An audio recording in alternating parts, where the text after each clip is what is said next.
Our next presenter, you know him, you love him, is Curtis Luciani. He's a, what? Luciani. Luciani. Yeah, because he's Italian. Yeah. You might know him from Your Terrific Neighbors with Joel and Courtney Hopkins. Is that Courtney Hopkins screaming? Or is that just a fan? No, I'm a fan. Okay. Thank you. That's Joel. Your mom came. That's nice. He's also in Girl Embassy World Team, which I believe is an improvised show based on the international sex trade. And in the Amazon and the Milk Sup with Casey Beeler right there. Basically, Curtis is part of an ongoing experiment to see if audiences will attend a show with the least funny man in the world if you constantly surround him with hot chicks. That's what we're going for. Results uncertain. Bring him up here.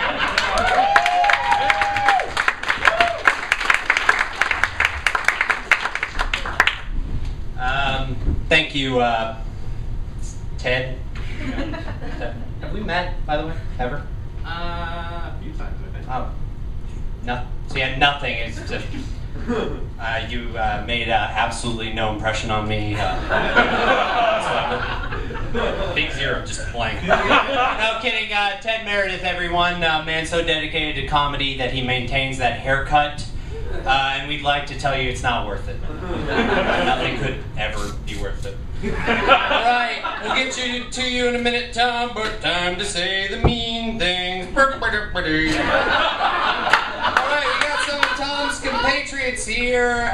Thomasoff and John are all in the troupe called You Guys Are Real Sad.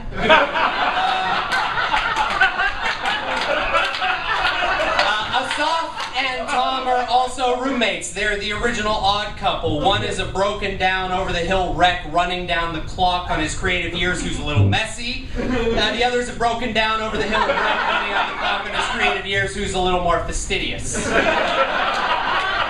Out of Bounds is a special time. It brings in a lot of people from all around the nation, and Asaf has performed all around the nation, and we'd like to announce that the support group for female improvisers across America who have been made uncomfortable at a party by Asaf Ronan will be meeting tomorrow at 3 at the State Theater. Please do not bother showing up. There are no more seats available. All kidding aside, I think that it's important that we remember that Asaf is genuinely creepy, and we're not okay with it. So speaking of Out of Bounds, Jeremy Lamb, let's hear it for the man who makes it all happen.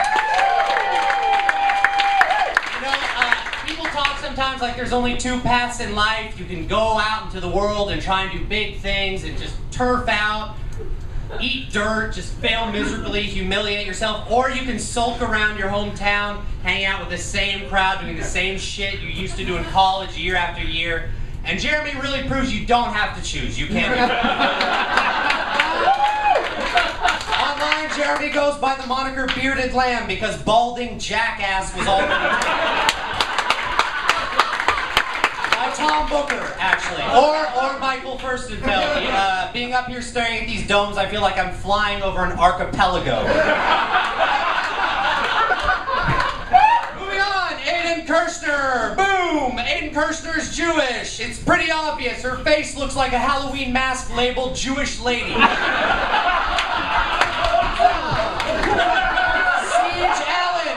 Siege Allen. Chris is a filmmaker. Hey Chris, I've got a pitch for a film for you. It's a nail-biting escape thriller where two innocent partygoers try to break out of a conversation with Siege Allen. Bang! John Ratliff is so old. I didn't write anymore.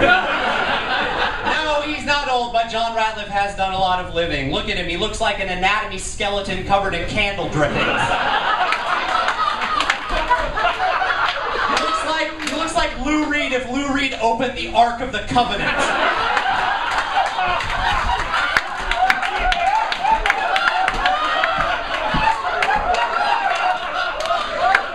Casey Sammy is here. She's gorgeous, isn't she? But watch out, fellas. She's boring. Casey's a devoted practitioner of yoga, which makes sense because if you've ever spoken to her, you'll feel your mind slowly emptying of all thought. But seriously, Casey's really good at exercising. I've known Mike a long time. He's a searching soul. If you know any misguided young people out there who think drugs make you more creative, take them to a Mike Furstenfeld performance. I'm not saying Mike overdoes it with drugs, but someone once told him to grow up at a Fish concert. Yes, he is stoned right now. Troy Dillinger. Troy Dillinger, okay, this guy's named after a city that's famous for being conquered and a criminal that's famous for being shot in the street. That is as far as I got. I don't really know you, sir, nor do I care to. Now our guest of honor, Mr. Tom Booker, this man, this icon, this asshole, this fat piece of crap, this fat piece of shit, this bald piece of shit, this fat bald piece of shit, this bald prick, this bald asshole, this bald tub of goo, this tub of guts, this washout, this wreck, this train wreck, this disaster, this human nightmare, this subhuman nightmare, this sack of shit, this sack of garbage, this unconscionable human sack of wet garbage, this national blight, this stain on America's soul, this unanswerable challenge to our vain belief in a just and compassionate God, this dummy, this dope, this dum-dum, this knucklehead, this jerk, this grade A jerk, this crumb bum, this ding-a-ling, this ding-dong. But what do I really know about Tom Booker? Well, I've done some research on his career, Tom. I know that his improvisers were taught to embrace and celebrate failure, but Jesus Christ, take it easy. One of his biggest successes early on, I know, was in Chicago as part of the real-life Brady Bunch, a show in which Brady Bunch episodes were performed live on stage as written. It was an enterprise of amazing creative and comic laziness that would not be equaled until Tom ripped off the concept for a series of Teen Angst Tuesday shows. Also, I am told, and told often, fuck TV's Kathy Griffin. Fortunately, this union produced no offspring, and the world was thus spared the fulfillment of an ancient Mayan prophecy, which predicted the coming of a child so talentless it would destroy human civilization. Tom's in less famous company these days, but for the ladies, he still has it all. The body of Alfred Hitchcock, the face of Mr. Peanut, the temperament of a skittish labradoodle, and the comic sensibility of Pauly Shore. Pauly Shore suffered from a debilitating stroke. Here comes the nice part. Look, you've worked with Pauly Shore twice. Look, I'm not gonna lie. I don't know Tom Booker that well. I know him to be a bright and pleasant fellow who I always feel glad and happy to be around. And the ability of Austin to attract and hold someone of Tom's caliber is a credit to our city.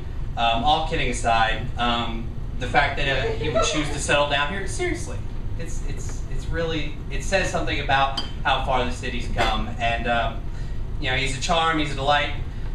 He carries the comic spirit about him with grace. Like Shakespeare's Falstaff, he is not only witty in himself, but he is the cause that wit is in other men. And also, like Shakespeare's Falstaff, he is fat. Thank you.